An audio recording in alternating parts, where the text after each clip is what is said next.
In the year 1347, a shadow began to spread across Europe, carried on ships from distant ports, and hidden within the bodies of rats and fleas. Cities once bustling with trade and celebration fell into fear and confusion as an invisible enemy moved from street to street, home to home. People struggled to understand a disease that defied reason, turning neighbors against one another and leaving death in its wake. Without modern medicine, survival depended on knowledge, ritual, and sheer ingenuity. From herbal remedies to citywide quarantines, from prayers in candlelit churches to desperate flight into the countryside, medieval communities fought to endure a terror that could strike anyone at any time. This is the story of how people lived, coped, and tried to survive when the Black Death came knocking on their doors.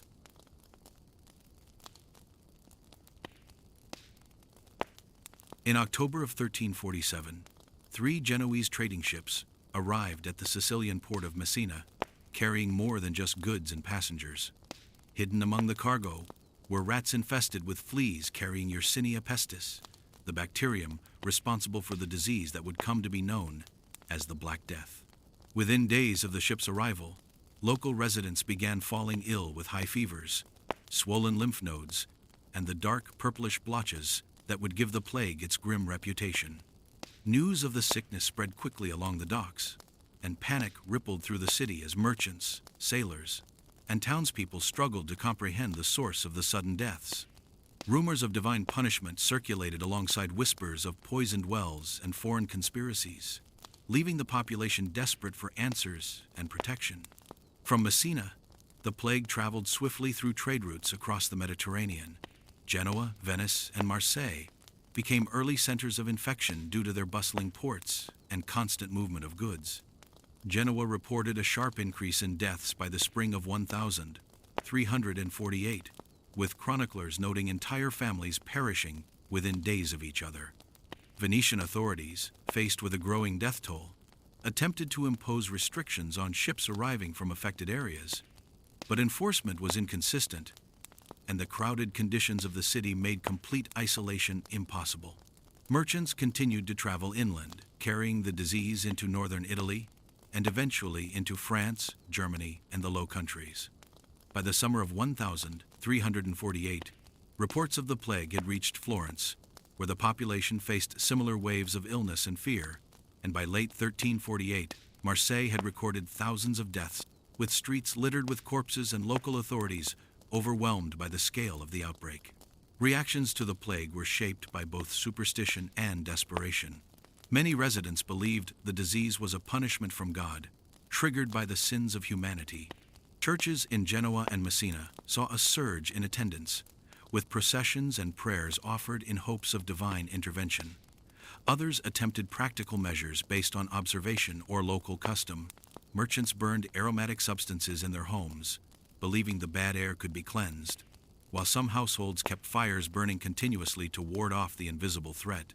Yet these methods were largely ineffective against a disease carried by fleas and rats, and the speed at which the infection spread quickly overwhelmed any localized protective efforts. Some early attempts at containment focused on controlling movement and isolating suspected sources of infection.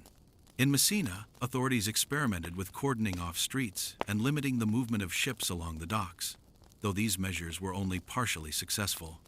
Families with members showing symptoms were often forced to remain at home, while the sick were sometimes moved to rudimentary quarantine areas or temporary hospitals known as pest houses. The effectiveness of these interventions was limited by the lack of understanding of how the disease was transmitted, and in many cases, containment efforts only delayed the inevitable spread to neighboring towns. Throughout 1347 to 1348, the plague demonstrated an unprecedented capacity for rapid transmission in densely populated areas connected by trade. Chroniclers of the period, such as Giovanni Boccaccio in Florence, recorded the scale of death and panic, describing city streets emptied of the living and filled with the dead. Citizens attempted to flee when possible, abandoning towns entirely, though in doing so, they sometimes carried the disease further along trade routes. Markets closed, public gatherings were avoided, and fear dominated daily life as the reality of the plague became impossible to ignore. The initial months of the Black Death established a pattern that would repeat across Europe. The arrival of infected ships, rapid spread along trade networks, and an immediate, often futile reaction by local authorities and populations alike. In ports like Messina, Genoa, and Marseille, the combination of dense urban populations, active trade, and limited understanding of disease allowed the plague to gain a foothold that would soon extend far beyond the Mediterranean, marking the beginning of a pandemic that would reshape the continent over the following years.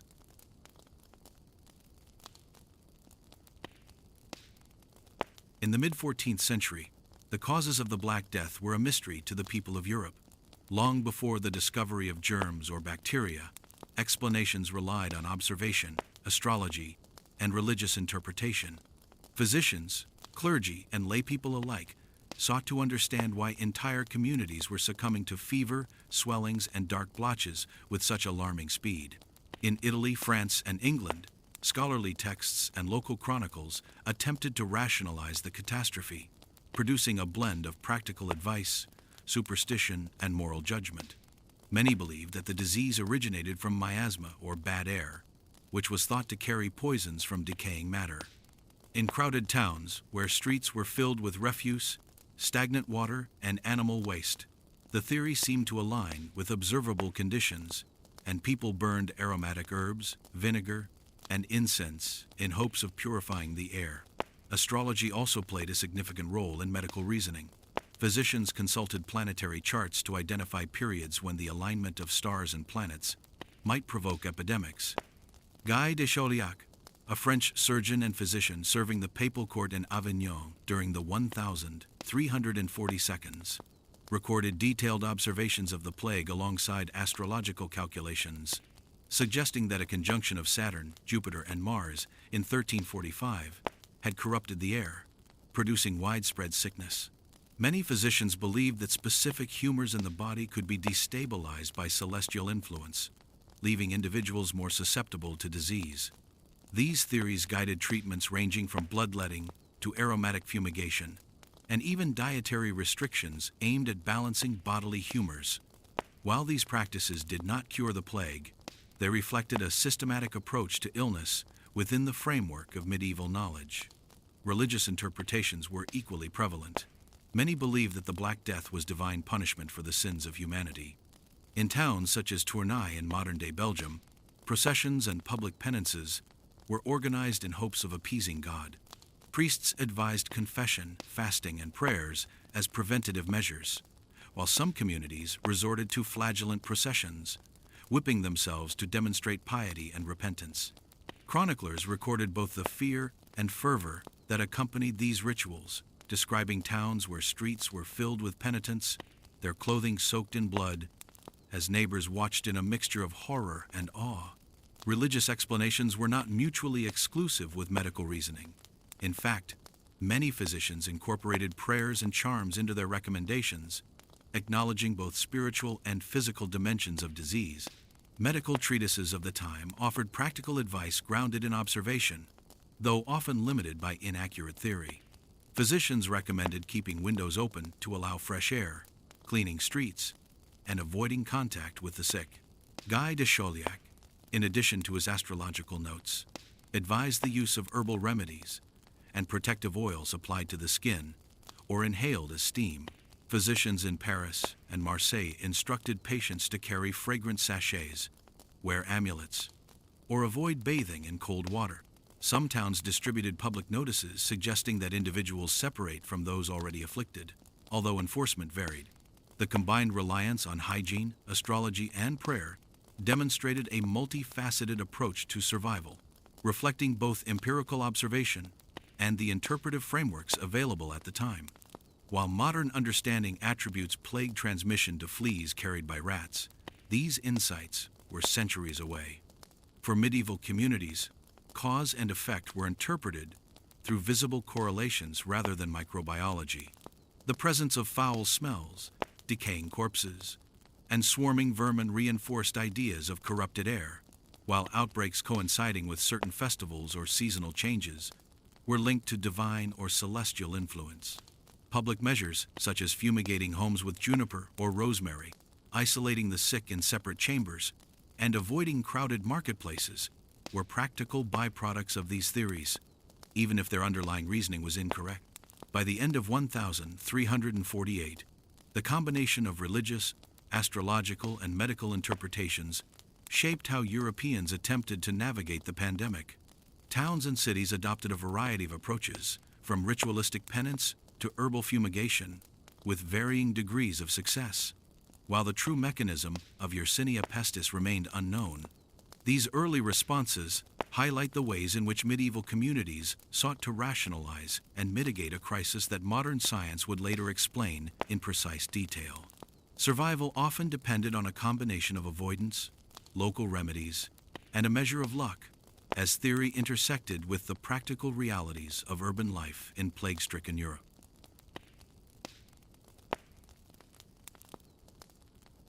In the mid-14th century, hygiene in European towns and cities was rudimentary at best, yet medieval people recognized the importance of cleanliness, even without knowledge of microbes.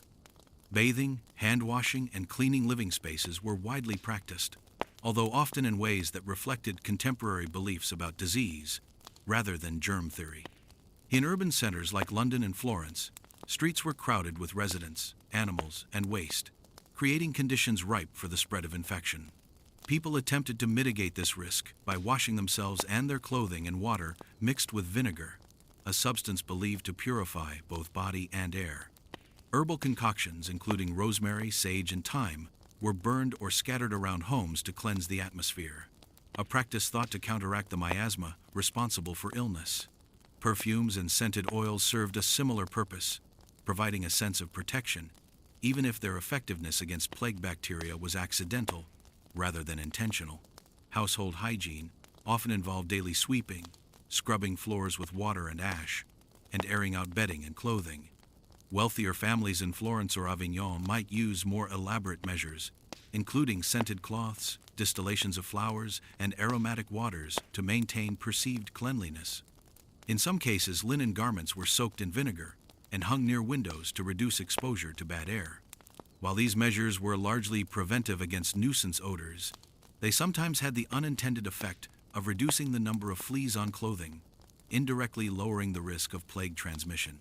Ordinary townsfolk, constrained by limited resources, relied on simpler approaches such as cleaning floors with straw, placing herbs in windows, or hanging aromatic bunches from ceilings. City sanitation, however, posed a far greater challenge than personal hygiene. In London, streets were narrow, poorly paved, and filled with refuse, human waste, and livestock. Florence faced similar conditions, with runoff from gutters carrying debris directly into public spaces and the Arno River. Attempts to improve sanitation were inconsistent. Local authorities occasionally ordered streets to be cleaned or regulated the disposal of animal carcasses, but enforcement was sporadic and often ineffective. In Venice, canals helped remove some waste, but stagnant water and dense population in areas like the Rialto market created ideal environments for vermin and disease-carrying fleas. Despite these conditions, medieval citizens continued to apply household and personal hygiene practices, demonstrating a pragmatic response to an invisible threat they could only observe indirectly. Bathing habits were influenced by both practical and cultural considerations. Public bathhouses existed in cities such as Paris and Cologne, though they became less popular after the early 14th century due to moral concerns and fears of contagion in communal spaces.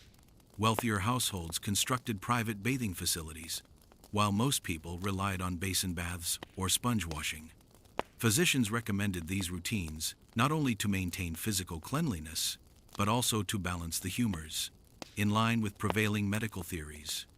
Hand washing before meals, after visiting markets, or after tending animals was encouraged, though not universally practiced. Some cities went further, issuing ordinances to remove filth from streets, clean marketplaces, and prevent the accumulation of stagnant water, recognizing that foul odors were associated with disease outbreaks, even if the mechanism remained unknown. In addition to personal and domestic measures, the burning of herbs and incense in public spaces was common in plague-stricken towns.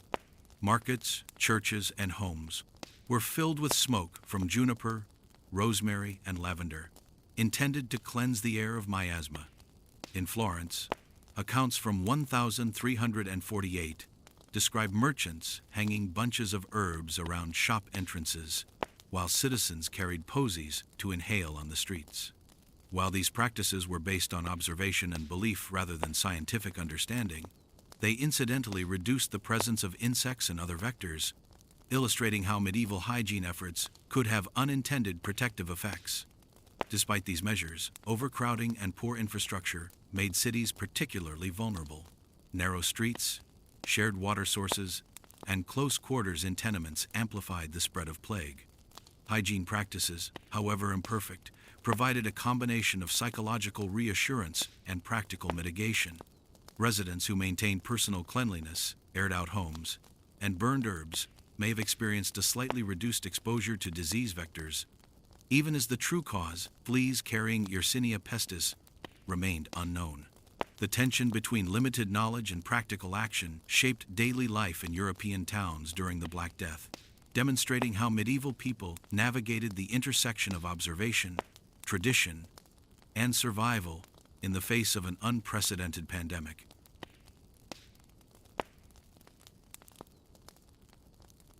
In 1347, as the plague spread across the Mediterranean, authorities began experimenting with quarantine measures in an effort to control the disease. Venice, a major maritime trading hub, was one of the first cities to implement formal isolation policies. Ships arriving from infected ports were required to anchor at Lazaretto Vecchio, an island off the Venetian lagoon, for a period of 40 days, a practice that gave rise to the term quarantine, derived from the Italian quaranta, meaning 40. During this period, crews were isolated, cargo was disinfected or burned, and rigorous observation for signs of illness was enforced. While these measures slowed the introduction of new cases into the city, compliance was uneven, and smuggling of goods or passengers sometimes undermined effectiveness. Similar strategies were gradually adopted in other port cities, including Genoa, Marseille, and Dubrovnik, where authorities sought to protect urban populations from the relentless influx of infected trade vessels. Within towns and cities, quarantine extended beyond maritime enforcement. Plague hospitals, or pest houses, were established to house the sick and minimize contact with healthy populations. In Marseille, records from 1348 indicate that several convents and abandoned buildings were converted into makeshift hospitals where infected individuals were confined. The quality of care varied widely. Wealthy citizens might be attended by private physicians or servants, while poorer patients were often left with minimal sustenance and basic hygiene, increasing the likelihood of rapid deterioration. Families were sometimes forced to leave infected relatives behind, as overcrowded homes and limited resources made home care impractical. Town councils attempted to regulate movement, issuing ordinances that restricted gatherings, closed marketplaces, and prohibited travel into and out of affected neighborhoods. Enforcement of isolation could be severe. In Florence, city officials stationed guards at entrances to certain streets or districts to prevent infected individuals from leaving, and violators could face fines or imprisonment. In some cases, entire households were walled into their homes, with food and water delivered at intervals to limit contact with outsiders. While these measures undoubtedly contributed to slowing local transmission, they also created psychological stress and social disruption. Fear of isolation could prompt families to conceal symptoms, inadvertently increasing the risk of spreading the disease to neighbors or visiting merchants. In rural areas, isolation practices were often less formal but still observed. Villages might quarantine entire households or maintain distance from travelers, demonstrating an instinctive understanding of contagion. Wealth and social status heavily influenced experiences of quarantine. Nobles and merchants who could afford private estates or countryside retreats often removed themselves entirely from infected cities, effectively self-isolating for weeks or months. Records from Florence describe merchant families relocating to villas in the surrounding Tuscan countryside, hiring guards to prevent contact with local peasants. Conversely, lower-class urban residents were subjected to collective confinement, reliant on neighbors or local authorities for food, firewood, and basic necessities. Plague hospitals typically segregated patients by severity of symptoms or social class.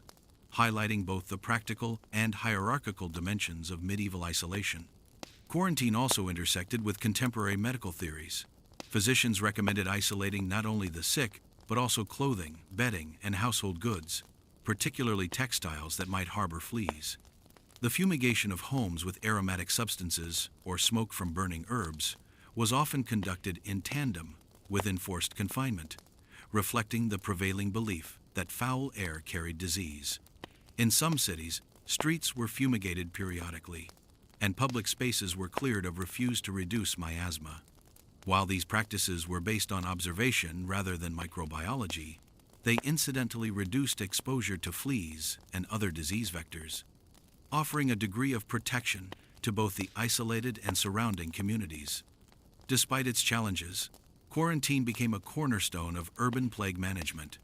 By the late 1340s, the concept had spread across the Mediterranean and into Central Europe, forming the foundation for later public health policies.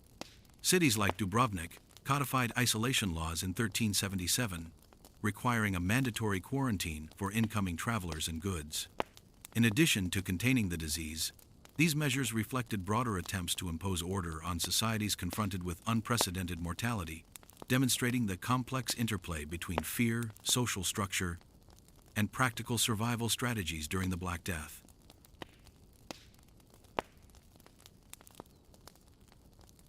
As the plague ravaged towns and villages across Europe, ordinary people turned to folk remedies and herbal treatments to protect themselves and their families.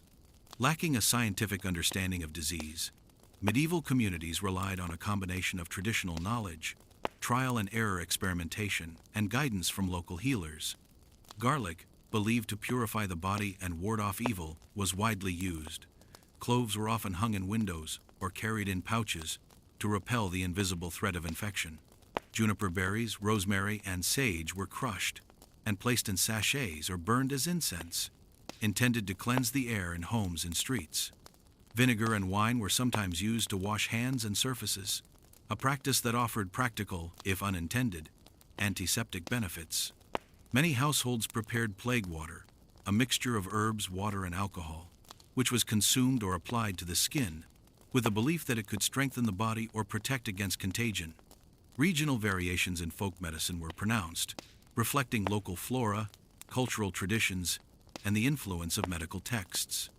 In France, chroniclers recorded that communities in Avignon commonly carried small bundles of rue, fennel, and hyssop, while in Italy, physicians and laypeople alike favored mixtures of crushed myrtle, lavender, and rosemary. English households relied on combinations of juniper, wormwood, and chamomile, sometimes incorporated into poultices or infused into broths. Recipes circulated orally, and some were recorded in household manuscripts and early herbals, including the Tarquinum Sanitatis, a 14th century Italian work describing plants believed to maintain health. Though the effectiveness of these remedies against Yersinia pestis was minimal, some practices, such as fumigating homes with smoke or disinfecting surfaces with vinegar, inadvertently reduced exposure to disease vectors like fleas. Belief in sympathetic magic and charms also shaped treatment strategies. Amulets containing herbs, inscriptions, or small religious tokens were worn around the neck or pinned to clothing. In some towns, people burned incense in the streets, believing that the rising smoke would chase away invisible bad airs carrying the plague. Communities often turned to ritualized practices that combined herbal remedies with spiritual elements, such as carrying holy water alongside protective plants or sprinkling mixtures in homes while reciting prayers. These approaches were widespread, documented in municipal records from Marseille to London, and reflect the intertwined nature of health, superstition, and religion in medieval life. Home preparation of remedies was common, particularly among women who oversaw domestic medicine. Mothers and wives were often responsible for collecting herbs, creating poultices, and distributing plague water. In rural villages, the local wise woman or herbalist served as a source of knowledge, advising families on the timing of collection, the proper mixtures, and methods of application. Urban dwellers relied on apothecaries, who sold dried herbs, tinctures, and distillations, sometimes following recipes adapted from classical texts.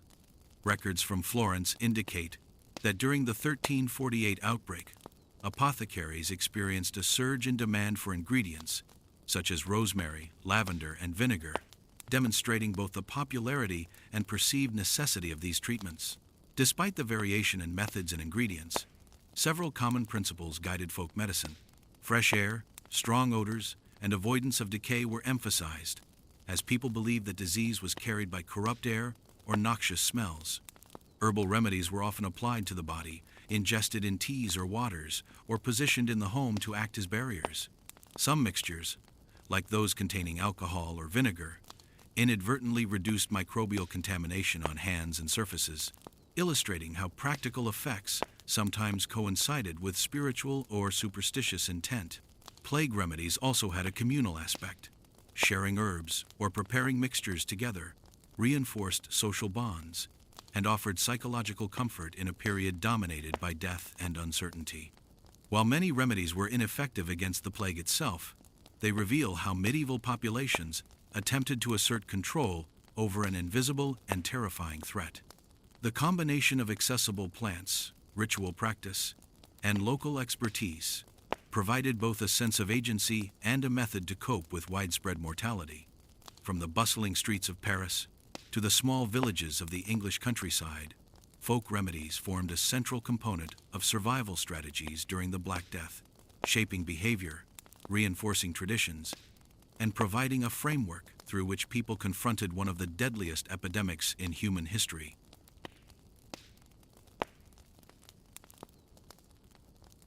During the Black Death, physicians occupied a precarious role, straddling the line between professional authority and the limits of medieval medical knowledge.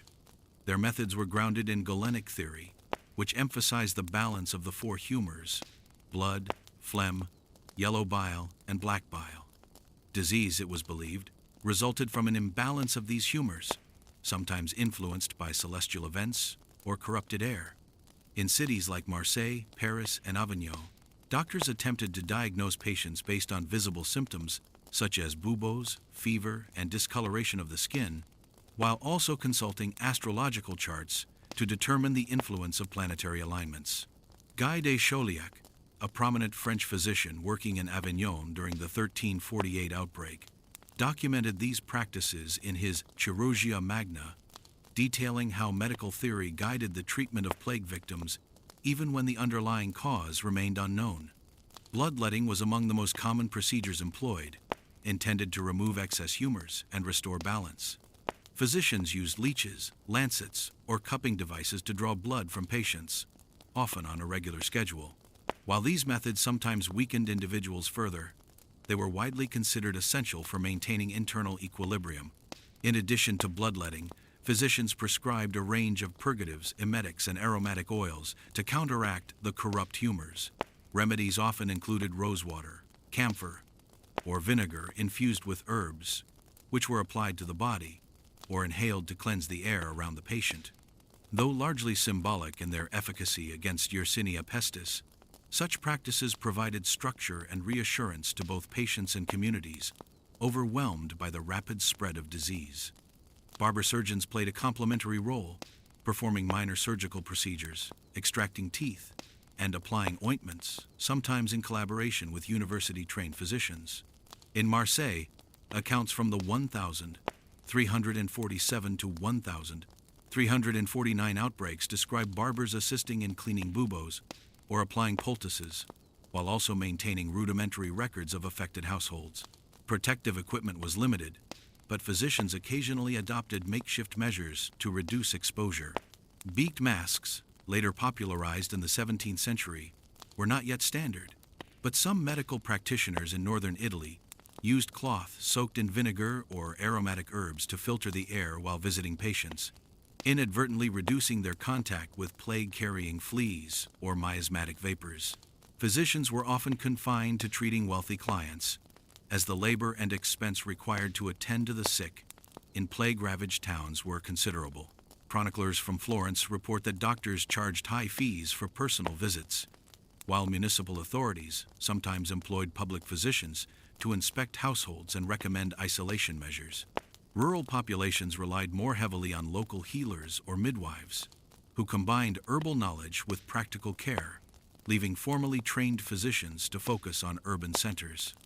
In Paris, records from 1348 indicate that physicians were tasked with both treatment and advising civic leaders on containment strategies, including the fumigation of homes and the separation of infected households, reflecting the dual role of medical expertise and public service during epidemics. Despite the limitations of medieval medical theory, some practices may have had unintended benefits. Isolation of the sick, fumigation of rooms with vinegar and herbs, and avoidance of heavily populated areas by the wealthy helped reduce exposure to fleas and contaminated clothing. Physicians' focus on careful observation and symptom recording contributed to a rudimentary epidemiological understanding, allowing for early attempts to trace the spread of disease along trade routes and neighborhoods. The correspondence of Italian physicians, including letters preserved in Florence archives, reveals both the frustration and ingenuity of medical practitioners confronted with mortality on an unprecedented scale, as well as their attempts to rationalize the plague within the framework of existing medical knowledge. In addition to treatment, physicians advised preventive measures for the healthy, including dietary regulations, daily hygiene routines, and avoidance of foul-smelling environments. Recommendations often reflected prevailing theories of miasma, emphasizing the need to purify the air and strengthen the body against noxious influences. These practices varied regionally, with Italian doctors favoring aromatic baths and herbal inhalations, while English physicians emphasized moderation in diet and regular exercise to maintain humoral balance. Though they could not cure the disease, physicians shaped behavioral responses and offered a semblance of control to populations facing widespread death, establishing patterns of medical practice that would influence European approaches to epidemic disease for centuries.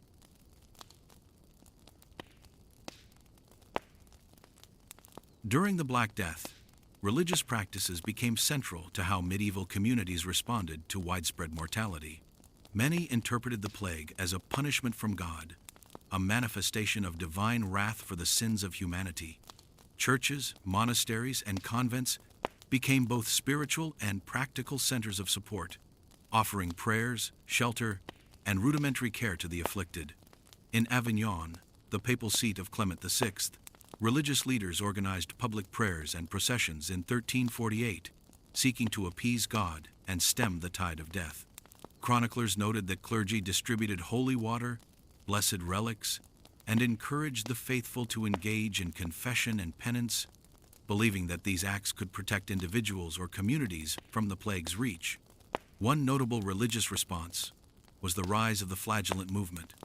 Groups of penitents traveled from town to town, publicly whipping themselves in acts of contrition, often in lengthy processions through streets crowded with terrified citizens. In Tournai, present-day Belgium, records from 1349 describe flagellants moving through neighborhoods for several days, carrying crosses and chanting prayers, hoping that their physical suffering would divert the plague from others. While the Church initially condemned some extreme forms of flagellation, the movement grew rapidly, reflecting the desperation of populations seeking control over an invisible and unstoppable force. Observers often reported that these gatherings inadvertently accelerated the spread of disease, as large crowds of people gathered in close proximity without understanding contagion. Monasteries and convents provided a different form of religious intervention, combining spiritual remedies with care for the sick.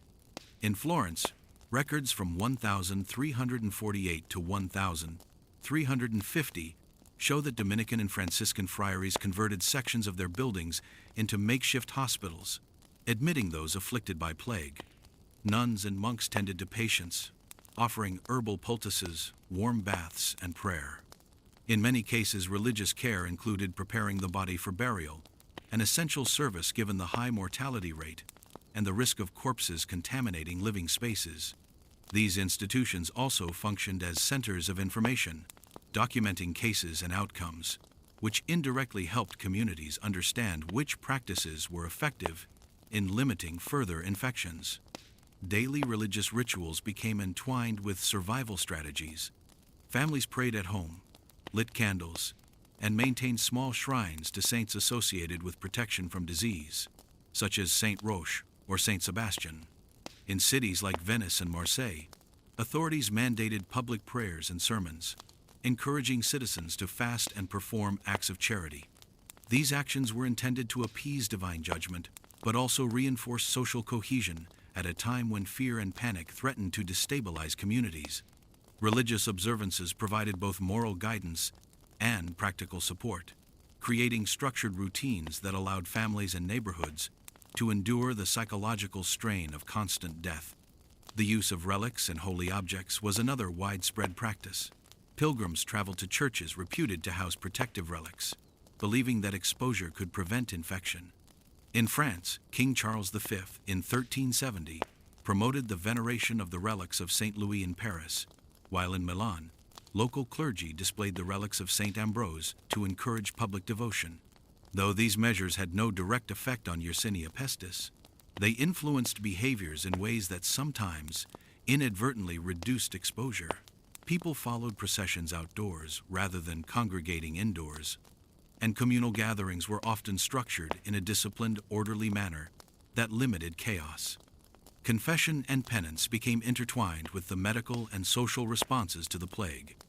Physicians, clergy, and municipal authorities often worked together, advising patients on spiritual conduct, while also implementing isolation or fumigation measures.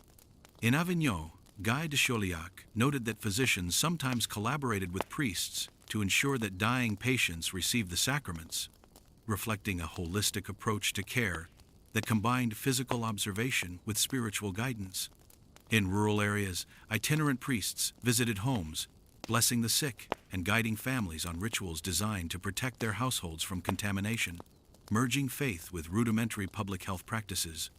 Despite the overwhelming fear and high mortality, religious practices offered a framework for coping with the plague. They reinforced communal bonds, provided structured care for the sick, and offered a sense of purpose amid widespread devastation.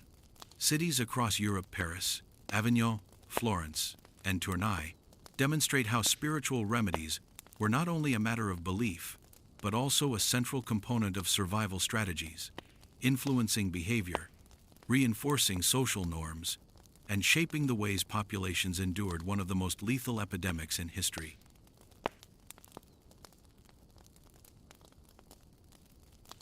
As the plague spread through cities and towns in the mid-14th century, many nobles, merchants, and wealthier citizens attempted to escape the disease by leaving densely populated areas for the relative safety of rural estates or countryside villages.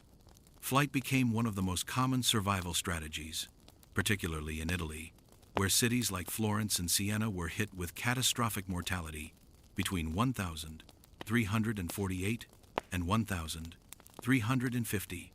Wealthy Florentine merchants kept detailed household records, noting which family members departed for country villas in the Tuscan hills.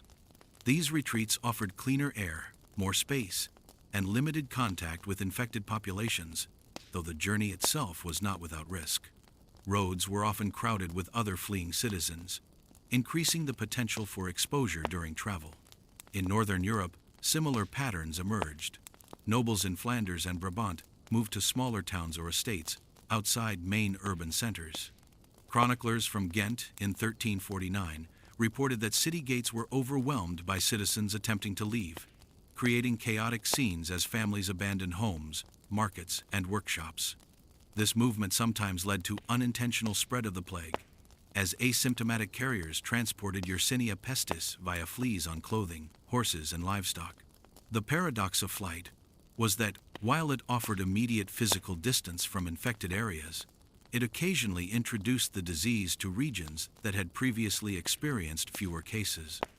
Rural estates often had their own mechanisms for limiting exposure. In the French countryside, landowners like the Counts of Provence implemented rudimentary screening measures at manor gates, refusing entry to outsiders who had been in plague-affected towns. Estates were typically self-sufficient, with vegetable gardens, wells, and livestock, reducing the need for travel to contaminated markets. Records from the Marseille region in 1348 show that some villages imposed informal cordons, with local militias patrolling roads and warning travelers to keep their distance. While these efforts were inconsistent and often unenforceable, they reflect a growing awareness that controlling human movement could influence survival. In England, the phenomenon of flight was well documented in contemporary chronicles.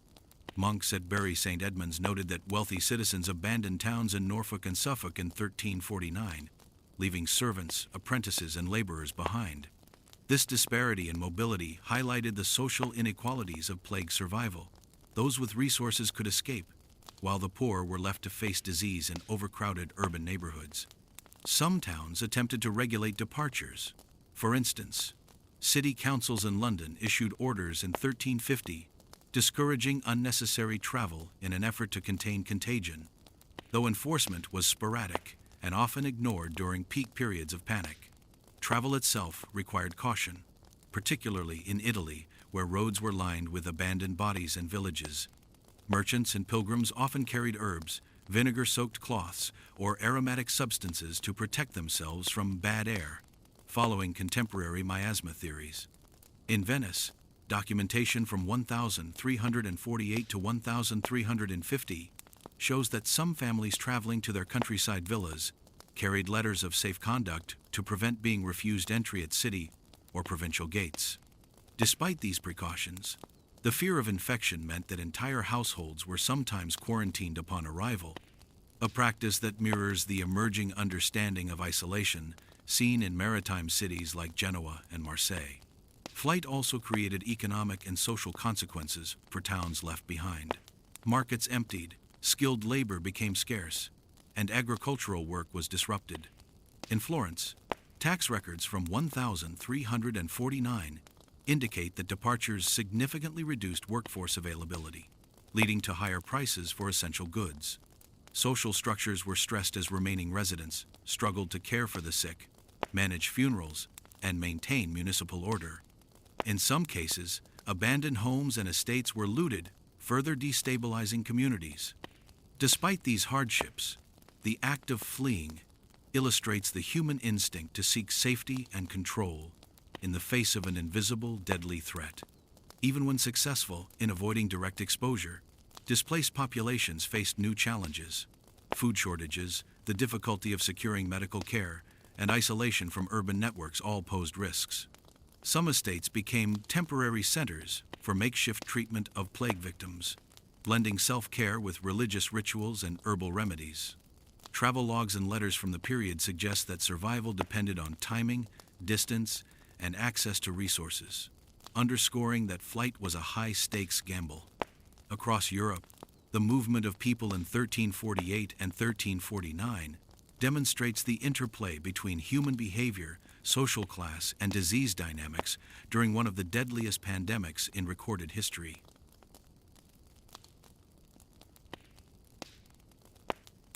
During the Black Death, access to food and the quality of one's diet played a subtle yet important role in survival. While there was no understanding of pathogens or immunity as we know them today, medieval people believed that maintaining bodily balance and strength could help resist disease. Staples such as bread, salted fish, legumes, and ale formed the core of daily nutrition across Europe. Bread, often coarse and made from barley or rye rather than wheat, was widely consumed by all social classes, though wealthier households favored finer wheat loaves. Ale, which was a safer alternative to often contaminated water, was regularly consumed in both towns and rural areas.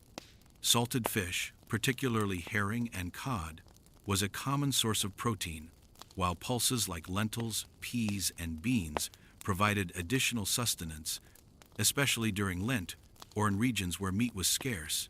Household inventories and cookbooks from the period reveal how families attempted to adjust their diets in response to illness and fear of infection. In Florence, records from 1349 show that wealthier merchants stocked up on dried herbs such as rosemary, sage, and thyme, which were used both for seasoning and believed to purify the body. Physicians and medical guides recommended moderation and simplicity in meals, reflecting the prevailing humoral theory that linked diet with bodily balance. Guy de Chauliac, a French surgeon writing during the mid-14th century, advised avoiding rich and heavy foods that might produce bad humors, instead favoring easily digestible items such as boiled grains, pottage, and small amounts of lean meat. Regional variations shaped how communities approached diet during plague outbreaks. In northern Italy, households emphasized fresh vegetables, legumes, and small quantities of fish, while southern French populations consumed more olive oil, bread, and wine. In England, chroniclers noted that rural villagers relied heavily on root vegetables, cabbage, and oats, often supplemented by milk, cheese, and occasional poultry or rabbit when available. Famine conditions preceding or during outbreaks sometimes forced families to rely on even less desirable food sources, including acorns, wild herbs, and preserved grains, which could sustain life but offered little nutritional protection against disease. Cooking and food preparation methods were also adapted to perceived health benefits. Boiling, roasting, and baking were common, with the heat of cooking thought to neutralize harmful substances. Some households added vinegar or wine to broths and porridges, believing that acidic components could cleanse the body. Aromatic herbs were often placed in cooking pots or near food storage areas, reflecting a widespread belief that fragrant air counteracted the invisible poisons thought to circulate in the environment. While these practices did not prevent Yersinia pestis infection, they may have reduced exposure to other pathogens from spoiled or contaminated food. Supply chains and market conditions directly influenced dietary habits during plague years. In urban centers like Paris, Venice, and London, outbreaks disrupted regular trade, leading to shortages of fresh produce, meat, and imported goods such as spices. Municipal authorities sometimes imposed price controls or restrictions to prevent hoarding, but scarcity remained common.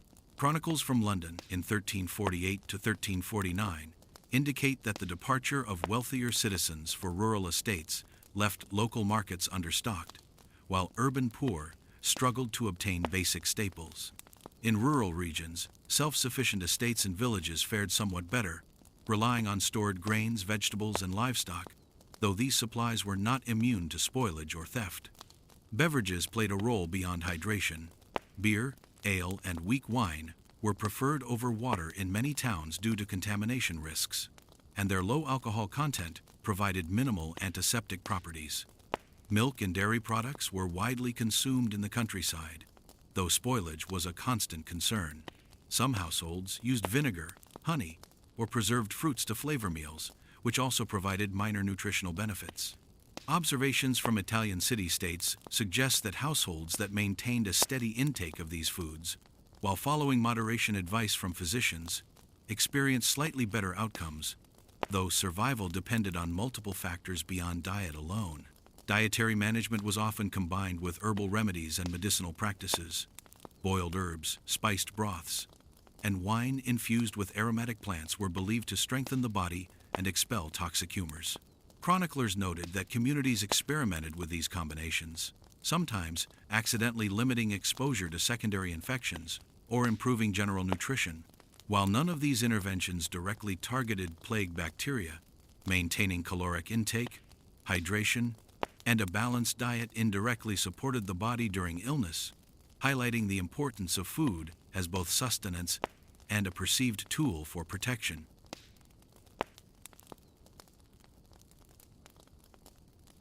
The Black Death left a profound impact not only on bodies but also on minds, as medieval people struggled to cope with an unrelenting wave of death and fear. Contemporary chronicles, letters, and diaries reveal the psychological strain of living through an epidemic that spared no one. In Florence, Giovanni Boccaccio described in his Decameron how the constant sight of bodies in streets and homes created a pervasive atmosphere of dread. Similarly, the Chronica Majora by Matthew Paris records that in London, neighbors avoided one another, and people abandoned relatives at the first sign of illness. The omnipresence of death forced communities to develop mental strategies for survival, blending practical measures with rituals of comfort and distraction. Humor, surprisingly, played a role in coping with fear. Satirical poems, jests, and street performances offered temporary relief from the constant awareness of mortality. In towns like Tournai and Ghent, chroniclers noted that local festivals, sometimes scaled down or adapted to pandemic conditions, persisted despite high mortality rates, providing a sense of continuity and familiarity. Even simple games within families or neighborhood groups help maintain morale, giving people a brief reprieve from anxiety and despair. Such activities illustrate that mental resilience was not only emotional, but also social, relying on connection and shared distraction in the face of calamity. Religious practice also offered psychological support. Processions, prayers, and public penance provided a framework for understanding the plague as a divine event, giving sufferers a sense of order amidst chaos. Flagellant movements, which spread rapidly through Central Europe from 1348 to 1350, involved groups of men and women walking from town to town, whipping themselves to atone for human sin. While modern perspectives view these acts as extreme, at the time they offered participants a structured outlet for fear and guilt, reinforcing community bonds. Monasteries and convents became centers for both spiritual and emotional care, where clergy offered guidance, comfort, and reassurance to individuals facing imminent death. Letters and personal notes also shed light on the psychological dimensions of survival. In Avignon, correspondence from merchant families in 1349 indicates that maintaining daily routines, even minimal ones such as tending to gardens or keeping accounts, helped reduce feelings of helplessness. Chroniclers observed that households with established routines were better able to coordinate care for sick family members, prepare food, and follow hygiene practices, suggesting a link between mental organization and physical survival. This underscores the interplay between psychological resilience and practical measures, with structured daily life serving as a coping mechanism against fear. Isolation, while protective, created additional mental challenges. Those confined to homes or plague hospitals experienced intense loneliness and anxiety, often compounded by witnessing the suffering of others.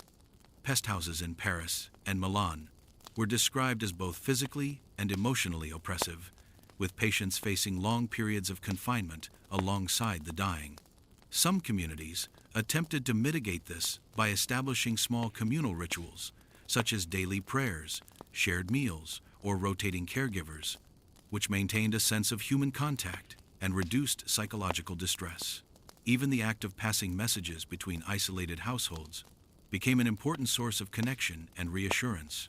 Chroniclers noted that some coping strategies involved practical planning, which indirectly affected survival. Stockpiling food, managing livestock, and securing water sources provided a sense of control in an unpredictable environment. In cities like Florence and Venice, merchants and artisans attempted to maintain business continuity, coordinating shipments and tracking debts, partly to preserve economic stability, but also as a means to focus the mind on tasks rather than mortality. Such engagement illustrates that psychological survival often relied on the combination of distraction, routine, and purposeful action. Despite these strategies, fear and despair remained pervasive. Tales of mass death, sudden illness, and the collapse of social norms created a sense of inevitability. Observers in London between 1348 and 1350 reported that families abandoned homes and fled, leaving belongings behind, while some individuals resorted to extreme isolation to avoid contact with others. Yet even within this context, acts of mental resilience persisted, demonstrating that medieval people responded to the psychological toll of the plague with both individual and communal strategies, blending humor, faith, routine, and purposeful action as tools to endure a period defined by relentless uncertainty.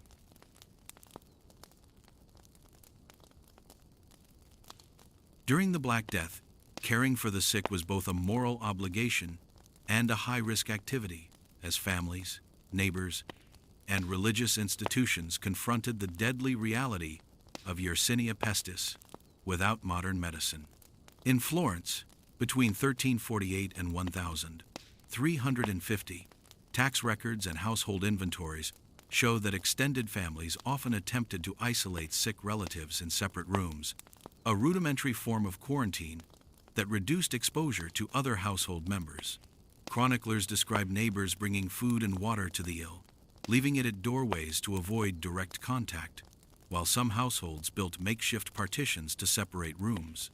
Despite these measures, caregivers frequently contracted the disease, and death rates among those tending the sick were alarmingly high, emphasizing the peril inherent in providing care. Monastic communities played a central role in organized care. In Paris, the Hôtel Dieu, a large hospital operated by religious orders, became overwhelmed with plague patients in 1348. Clergy and lay workers attempted to maintain hygiene by washing linens, fumigating rooms with aromatic herbs, and regularly removing corpses, though supplies of soap, vinegar, and clean water were limited. Similarly, in Avignon, records indicate that nuns and monks provided not only basic nursing care, but also spiritual support, offering prayers, administering last rites, and comforting the dying. These institutions, while insufficient to stop the spread of the plague, offered structured environments where care could be delivered with some consistency, even under extreme pressure. Household remedies were commonly employed by caregivers in the absence of professional medical knowledge. Vinegar-soaked cloths were applied to windows or held near patients' faces to purify the air, and aromatic herbs like rosemary, lavender, and sage were burned in rooms to mask odors and theoretically reduce infection. Some families relied on poultices made from onions, garlic, or honey, applied to buboes or inflamed areas. Texts like the 14th century Practica Chirurgiae advised these measures, and although they had no direct effect on Yersinia pestis, they sometimes provided symptomatic relief and a degree of psychological comfort to both patient and caregiver, reinforcing the act of care as meaningful, even if medically limited. Community-based initiatives emerged in towns hit hardest by the plague. In Venice, local councils organized groups to transport the sick to temporary hospitals and manage burial processes, aiming to reduce transmission within households and neighborhoods. Street regulations in Florence restricted the movement of caregivers carrying infected materials, highlighting early public health attempts to separate care from contagion. These measures, combined with the willingness of volunteers and family members to maintain daily routines of feeding, cleaning, and watching over patients, demonstrate that social coordination was a crucial component of survival, even when the underlying medical knowledge was minimal. The physical and emotional toll on caregivers was immense. Diaries and letters from 1,349 inches, Milan describe individuals who worked long hours tending to multiple patients, often sleeping in the same rooms where the dead and dying lay. The constant exposure to suffering created lasting psychological strain, and the fear of contracting the plague added to the burden. Yet even amid exhaustion and grief, caregivers innovated, developing systems for rotating duties, using simple barriers, and employing herbs and fumigation techniques to reduce risk. This combination of improvisation and persistence illustrates the critical role human intervention played in survival. In rural areas, care was often even more localized. Families in villages surrounding Avignon or the Po Valley created small, informal pest houses or cordoned off sections of their homes for the ill. Letters from local magistrates between 1348 and 1350 indicate that these households sometimes received guidance from traveling physicians or priests, who offered advice on separating the sick, cleaning bedding, and preparing basic broths. The interplay between local knowledge, religious instruction, and communal support reflects the multifaceted approach to caregiving during the plague, where survival depended on both practical and social strategies. Despite the high mortality, the act of caring for the sick was not without impact. Accounts from London suggest that households that managed to isolate patients effectively, provide clean water, and maintain basic nutrition were more likely to see surviving members recover.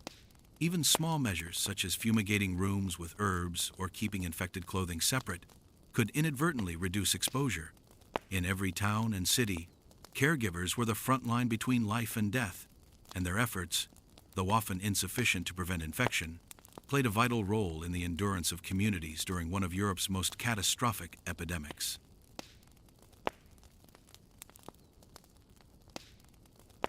While much attention during the Black Death focused on the care of the sick, healthy individuals, also employed strategies to avoid infection, relying on observation, trial and error, and advice from local authorities or physicians.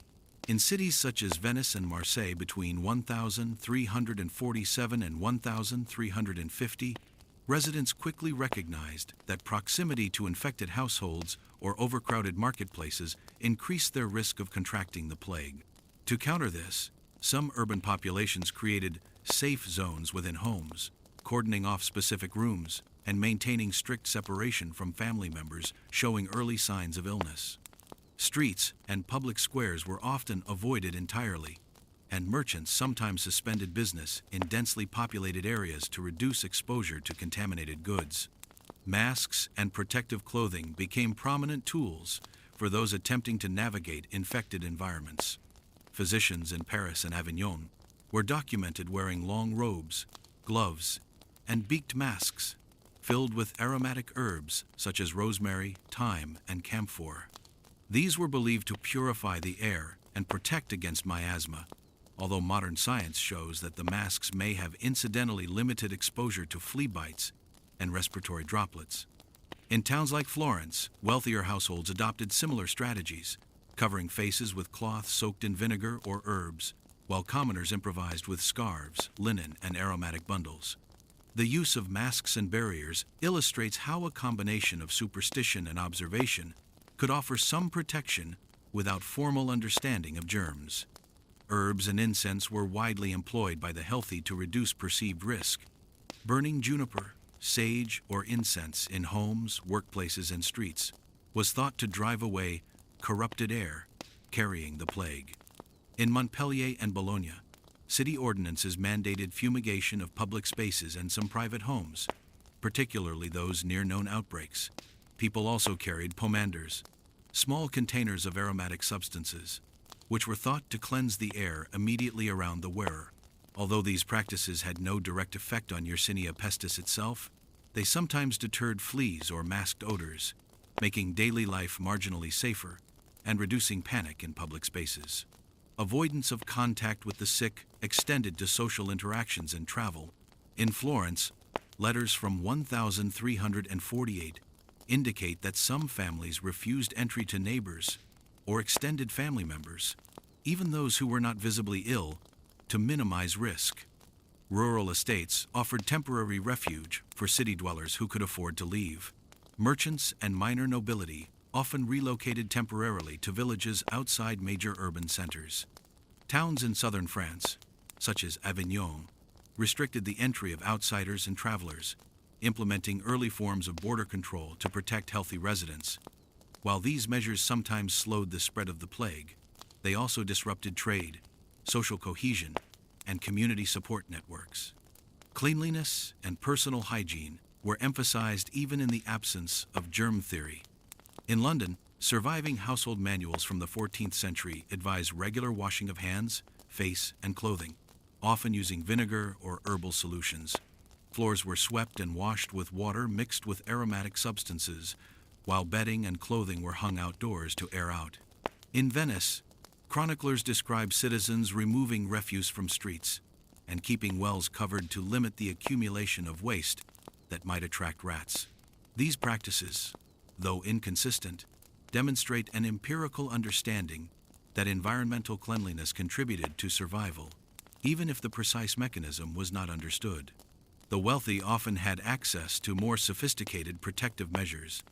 In Avignon, some residents constructed isolated rooms with separate entrances or ventilated chambers to maintain physical separation from potentially infected areas. Merchants in Florence hired servants to run errands outside the household, minimizing direct contact with marketplaces and crowded streets.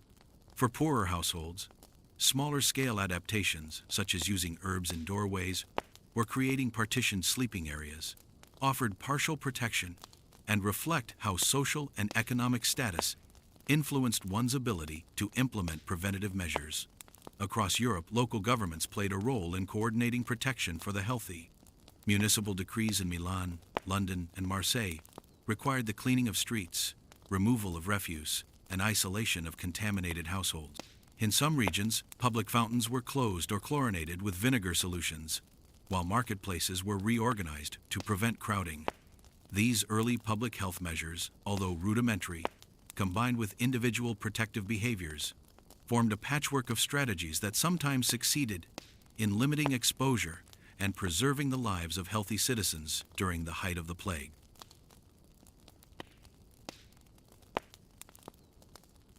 Throughout the Black Death, local governments and city authorities became central to organizing public health responses, often relying on a combination of ordinances, sanitation efforts, and regulation of movement. In Florence, beginning in 1348, the city council issued decrees to clean streets, remove garbage, and control the movement of both citizens and outsiders. Chroniclers note that officials ordered bodies from plague victims to be buried outside city walls or in mass graves to prevent contamination, while families were sometimes required to report sickness within their household to municipal authorities. Similar measures were recorded in Venice, where the Venetian Senate created one of the earliest quarantine systems by isolating incoming ships at Lazaretto Vecchio for 40 days, a practice that lent the term quarantine to the English language. City responses often included the establishment of dedicated plague hospitals or pest houses. In Paris, the Hôtel Dieu was expanded in 1349 to accommodate the sudden influx of patients, with wards separated to isolate the sick from the healthy. Towns such as Marseille and Avignon implemented similar systems, providing spaces where patients could receive care while minimizing the risk of contagion to the broader population. These facilities were often staffed by monks, nuns, or hired caregivers, who risked their own lives to provide basic treatment, enforce isolation, and manage disposal of bodies. Municipal authorities occasionally compensated caregivers or provided protective clothing, though resources were inconsistent, particularly in smaller towns. Regulation of movement became another key strategy. In Milan, gates were closed to non-residents, and travelers entering the city were subjected to observation and sometimes forced isolation. Records from 1350 indicate that travelers arriving in Toulouse were required to stay outside city walls for periods ranging from several days to several weeks, depending on the level of perceived risk. Officials in London issued similar directives, controlling entry points along the Thames and preventing overcrowding in markets.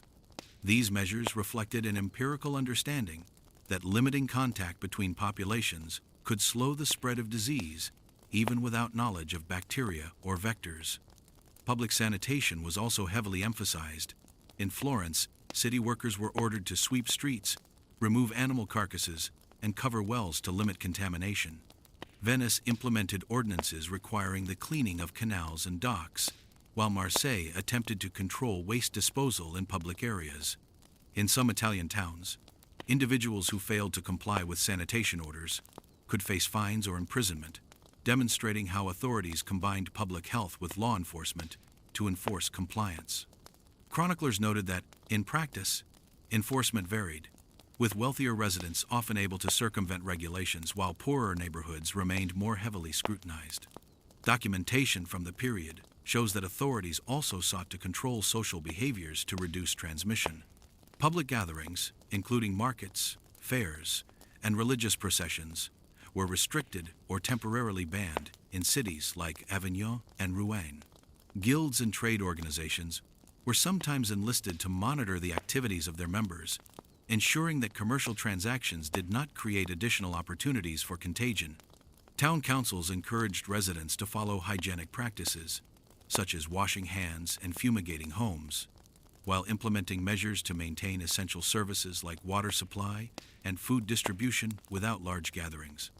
In addition to city-level actions, regional governments occasionally coordinated larger-scale interventions. The Republic of Venice, for example, issued directives to multiple ports along the Adriatic coast, standardizing quarantine procedures and requiring records of all incoming ships. In southern France, provincial authorities monitored the movement of pilgrims, merchants, and traveling laborers, issuing passes or requiring isolation to prevent spread between towns. These coordinated efforts illustrate how municipalities and governments adapted existing administrative structures to manage a public health crisis on an unprecedented scale.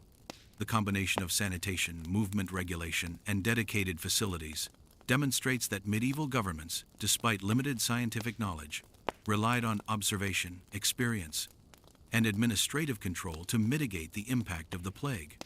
Success varied widely depending on local compliance, economic resources, and population density, with some cities, such as Dubrovnik and Ragusa, reporting relatively lower mortality rates due to early adoption of stringent measures.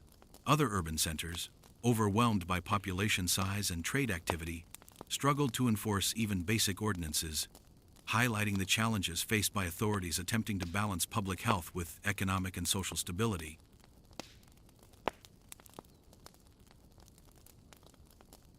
Amid the overwhelming mortality of the Black Death, records and chronicles also document remarkable instances of survival, shedding light on strategies, circumstances, and behaviors that allowed individuals and communities to endure.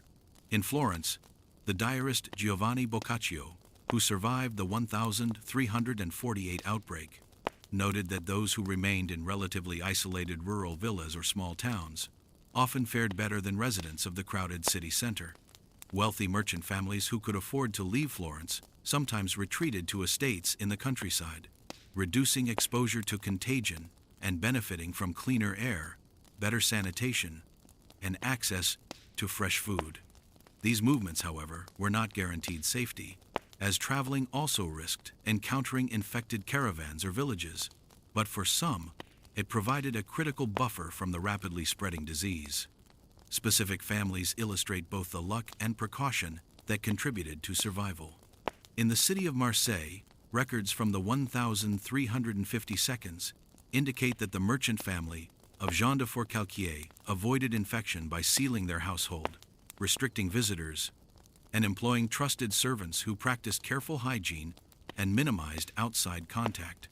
Similarly, in London, a small community of apothecaries and physicians remained largely untouched by the plague because they implemented rudimentary measures such as fumigating homes with aromatic herbs, isolating the sick, and maintaining strict separation between family members and outsiders.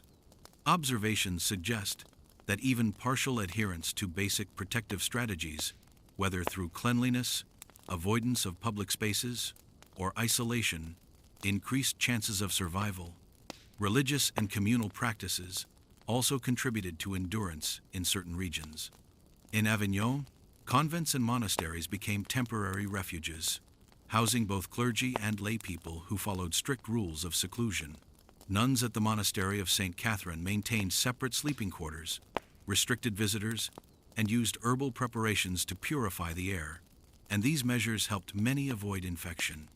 In smaller towns, families that implemented similar routines, closing windows, fumigating rooms, and keeping sick relatives in separate spaces, often saw lower mortality rates, demonstrating the practical impact of observed behaviors, even without understanding the microbial causes of the disease.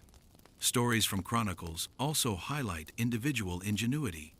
In Paris, a baker named Étienne Leclerc reportedly survived the plague in 1349 by rotating shifts with his family, ensuring that only one household member at a time interacted with the broader neighborhood. By limiting exposure, providing each other with food, and maintaining consistent hygiene practices, the family avoided the fates of neighboring households. Elsewhere, in Bruges, records indicate that a group of artisans survived by retreating to a canal-side warehouse, closing entrances, and relying on supplies delivered through a single window, effectively creating a safe zone that minimized contact with potentially infected passers-by. Documentation of survival extends beyond urban centers. In rural Tuscany, villagers in the Chianti region often survived outbreaks by practicing self-imposed isolation. Chronicles describe families leaving their homes during the peak of infection to live temporarily in forest clearings or remote farms, returning only when the plague's presence had subsided. Such actions mirrored strategies employed by peasants in England's Midlands, who relied on local knowledge of land, water sources, and seasonal cycles to avoid crowded areas and reduce the likelihood of encountering infected travelers or livestock. While these measures were not universally effective, they provided some communities with a critical edge in survival. Statistical evidence supports the observation that selective behaviors influenced outcomes. Contemporary estimates suggest survival rates varied widely, with some rural areas experiencing mortality below 20%, while major urban centers, such as Florence and London, suffered losses exceeding 50%. Within cities, households that practiced even rudimentary isolation, maintained cleanliness, and reduced social interaction consistently fared better, indicating that behavioral adaptations, observation, and caution played essential roles in determining who lived and who perished. These accounts collectively demonstrate that survival during the Black Death was shaped by a combination of social, environmental, and behavioral factors. While luck remained a significant component, practical measures such as isolation, hygiene, controlled interaction, and relocation to less crowded areas proved critical in allowing individuals, families, and small communities to navigate the unprecedented crisis of the mid-14th century, setting examples for strategies that would be referenced in subsequent outbreaks of plague across Europe.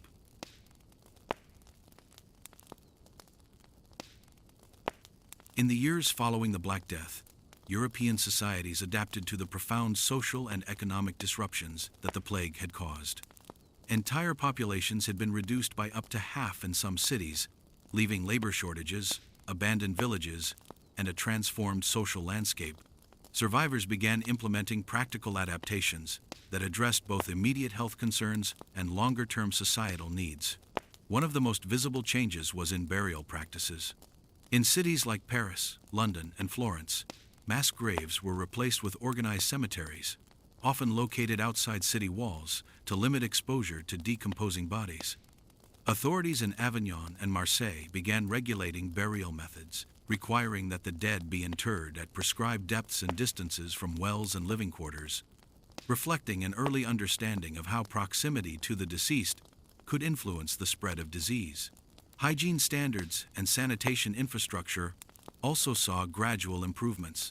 Venice, heavily affected during the 1348 outbreak, instituted ordinances to clean streets, regulate waste disposal, and remove stagnant water from canals and gutters.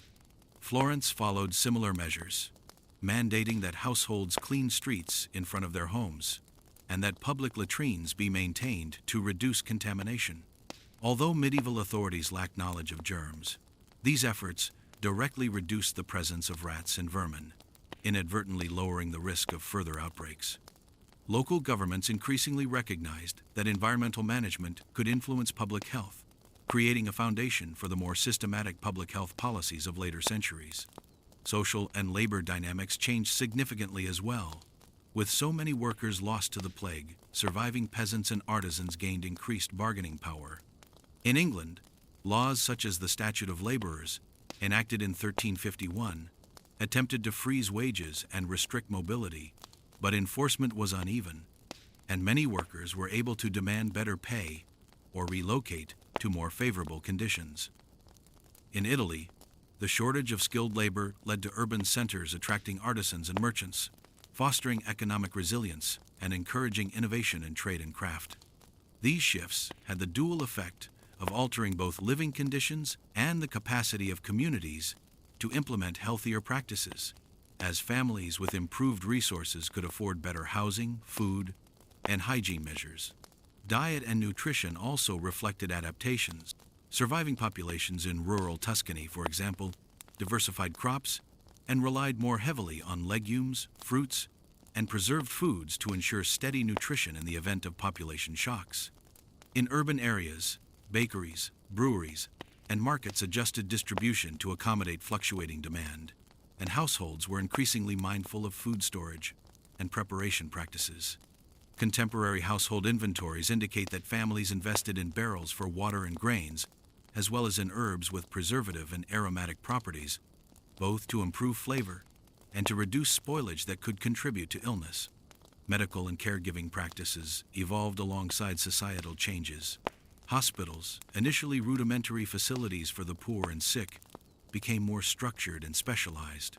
In Paris and London, the use of separate wards for contagious patients began to take hold, with rules for fumigation, bedding rotation, and caregiver isolation gradually formalized. Apothecaries and physicians documented herbal and practical remedies that, while not fully understood scientifically, were passed down and refined over generations. Monastic orders continued to serve as centers for care and medical instruction, preserving knowledge and implementing routines that had proven effective during the plague. Finally, cultural and psychological adaptations emerged in the aftermath of the pandemic.